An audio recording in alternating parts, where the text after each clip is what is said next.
hope you all go to jail for doing this to me. Good morning, folks. We're feeling it today. There's only so many attacks on our children we'll take before we give no quarter, and if that bothers you, just grease the door hinges and she swings fast. Be careful. We've got notes on the sun, seismic activity, and a triple punch relating to our recent special videos. We are starting with the last 24 hours on our star at spaceweathernews.com. We find a nearly complete lack of activity. Active regions still firing behind the limb on the right, and on the south, the next coronal hole is turning in. The sunspot group we were watching up north looked so promising, but it has faded and decayed and is losing potential by the hour here. Speaking of the southern coronal hole, models are scoping it to have the fastest solar wind, and in about 4 days, that stream will impact Earth. Should be relatively quiet geomagnetically until those faster streams arrive. Folks, if you heard about that cool down coming to the eastern U.S., it's going to follow this gorgeous lightning display at sunset, especially for November, and as it slides east, cold northern air slides down in behind it. Top quake of the last day struck Japanese waters but was just astride of Taiwan, luckily offshore, and then in Indonesia, they are well used to these level 6 earthquakes. First up in the articles today is one on eggshell planets, almost like a film that builds on top or a cooled outer layer of the creme brulee. The tender outer shell planetary model works in a lot of stellar systems, they think. They even say Venus is just a few steps away from being that. Not quite an eggshell, but certainly closer than we are. And wow, what a false color image of the surface lines on Venus. Now, jab, cross, uppercut.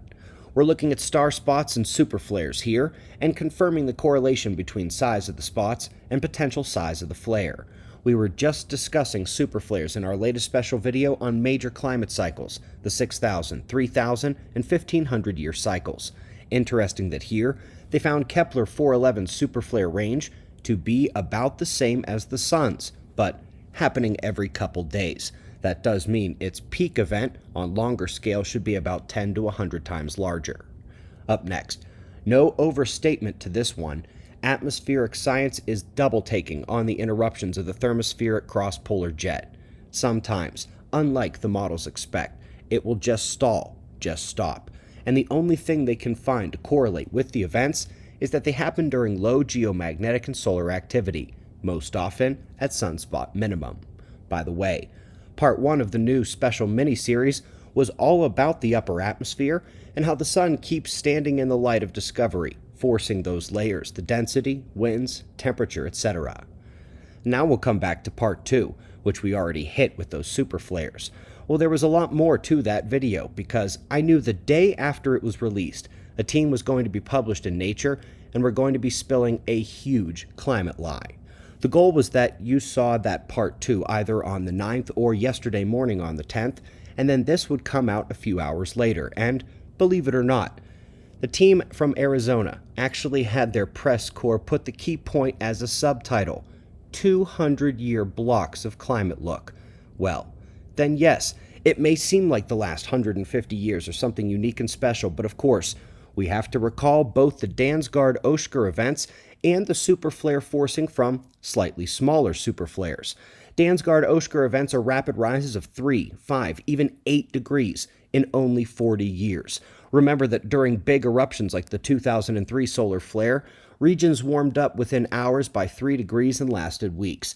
It is estimated that global temperature soared 3 degrees in the Carrington event, with local surges of 7 degrees. So folks, I was going to make the video no matter what, but yeah, insiders let me know the paper was coming and I better go cut in line a day before. Folks, you may not know this, but one of the most cited works in this field of rapid short-term changes specifically describes how we look at temperature changes now as being like a mountain climber gawking at anthills. The modern climate changes pale in comparison, and this, quote, unprecedented thing here. Yes, I was speaking directly to them in the Part 2 video. They may never listen to us, but I want you to know how many observer insiders there are, and when they whistle, the wolf comes hungry. We greatly appreciate your support. Still have 10% off everything at otf.cells.com using the promo code BEN. We've got wind maps and shots of our star to close. Subscribe and we'll do this all again tomorrow. Right here, but right now at 6 a.m. in the new Valley of the Sun. Eyes open. No fear. Be safe, everyone.